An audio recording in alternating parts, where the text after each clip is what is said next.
मायड़ गांव में सबसे बड़ी समस्या तो है पानी के निकासी की। पिछली में पानी की नालियां ज़रूर बनवा दी, लेकिन पानी की निकासी का कोई भी साधन नहीं बनाया। नमस्कार, मैं अमित कुमार, आप देख रहे हैं न्यूज़ आपके साथ। आज हम मौजूद है शहर के गांव मायड़ में, जहां गांव की समस्या के बारे में बातचीत करेंगे। सर नमस्कार। नमस्कार सर। सर सबसे पहले तो आप हमारे दर्शकों को अपना परिचय दीजिए। सर जी, मैं रमेश कुमार, मैथ मास्टर मायड़ गाँव। सर गांव की समस्या के बारे में बात करें तो गांव में क्या क्या समस्याएं देखने को मिलती है आप? जी सर, मायड़ गांव में सबसे बड़ी समस्या तो है पानी के निकासी की। पिछली में पानी की नालियां ज़रूर बनवा दी, लेकिन पानी की निकासी का कोई भी साधन नहीं बनाया। इसलिए सारा पानी जो है या तो गांव की गलियों में खड़ा रहता है और या रोड जीटी रोड के ऊपर बिखरा पड़ा रहता है। आपने देखा होगा आते जाते कई बार, तो जो नेशनल हाईवे नंबर 9 है मायड़ गांव के भीतर से गुजरता है और उसमें उसके ऊपर पानी खड़ा रहता है। तो आने जाने वाले जो पैदल यात्री हैं वो भी नहीं गुजर पाते, और यदि गुजरते हैं तो किसी साधन की चपेट में आते हैं या फिर उनके कपड़े खराब हो जाते हैं पानी बिखर के।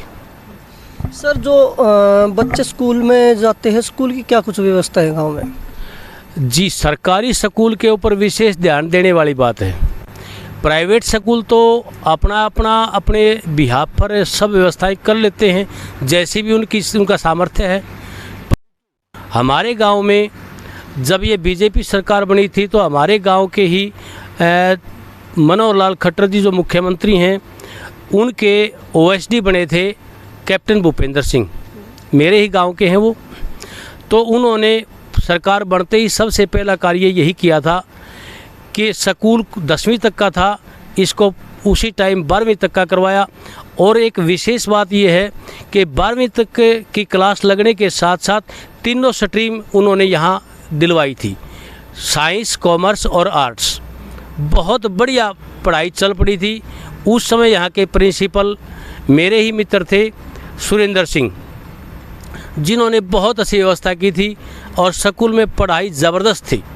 बहुत अच्छा अनुशासन था, कोई भी बच्चा इधर उधर नहीं घूमता था। बहुत अच्छा रिजल्ट दिया उन्होंने। लड़कियां जो हैं वो 12वीं क्लास में पढ़ती हैं, अन्य गांव के भी आती हैं, जैसे खरड़ गांव है, हनुमान कॉलोनी की हैं, कैंट के साथ लगती बगाना गांव की हैं, और अब मायड़ गांव की तो है ही है। और मायड़ गांव में आबादी बाहर के बच्चों की बहुत ज़्यादा है, किराएदार रहते हैं। तो लड़कियां खासकर जो है अपने गांव में ही पढ़ने की इच्छुक होती हैं, घर वाले भी यही चाहते हैं। तो ऐसा गंदा माहौल कर रखा है इस प्रिंसिपल ने।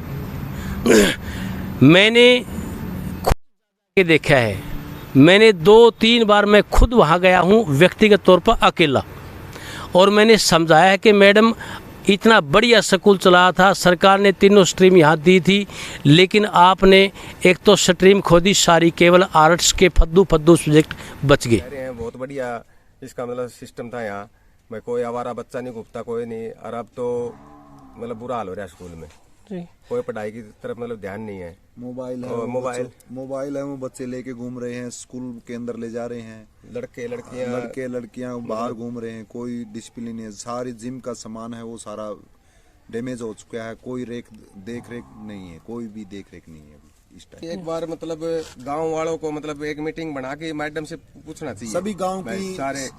सभी गांव वाले इस बारे में सोच सकें, तभी मैडम से मिलो, या उस बात का बदली का डिसीजन तो तभी हो। जो आपका डिसिप्लिन था अब क्यों नहीं है, इसके बारे में मैडम क्या कहती है? उसके बाद में मैडम ये कहेगी ठीक है मैं पहले की तरह डिसिप्लिन करूंगी, तो क्या जरूरत थी बदली की?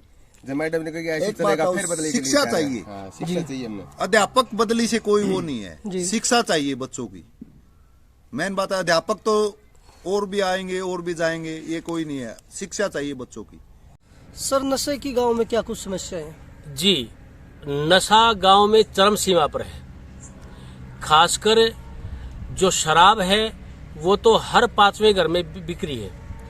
यहाँ ठेके से लोग शराब पीने के लिए कम लाते हैं, ना के बराबर लाते हैं, परंतु जो गांव में बासिंदे हैं वो शराब बिक्री कर रहे हैं और वो बेच रहे हैं। और गांव के युवा जो लड़के हैं वो खासकर लगातार उन छोटे बच्चे बेच रहे हैं तो छोटे बच्चे ही पियेंगे खरीद खरीद के।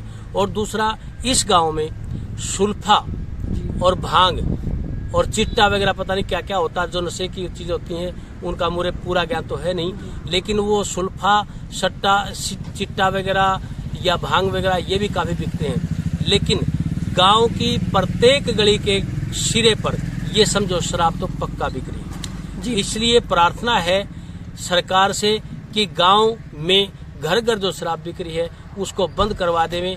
और इस बारे में प्रार्थना जरूर करूंगा कि सरकार इस नशे को बंद करवाए, जिसको पीनी है तो ठेके से जाकर के ले आए। और इसमें एक जो घर घर शराब बिक रही है उसका मुख्य कारण ये भी है क्योंकि ठेकेदार जो है, जो शराब बेचने वाला है, जिसका ठेका गांव में शराब का, वो खुद जो है ना अपने मोटरसाइकिल पे पेटी रख के और उनके घर में पहुंचा के आता है बेचने के लिए। ठेकेदार के ऊपर भी पाबंदी लगाई जाए कि आपने शराब बेचनी तो अपने ठेके वाली दुकान में बेचो, घर घर मत पहुंचाओ। अगर कोई लेके जाए तो एक बोतल दो किसी को, किसी फालतू मत दो।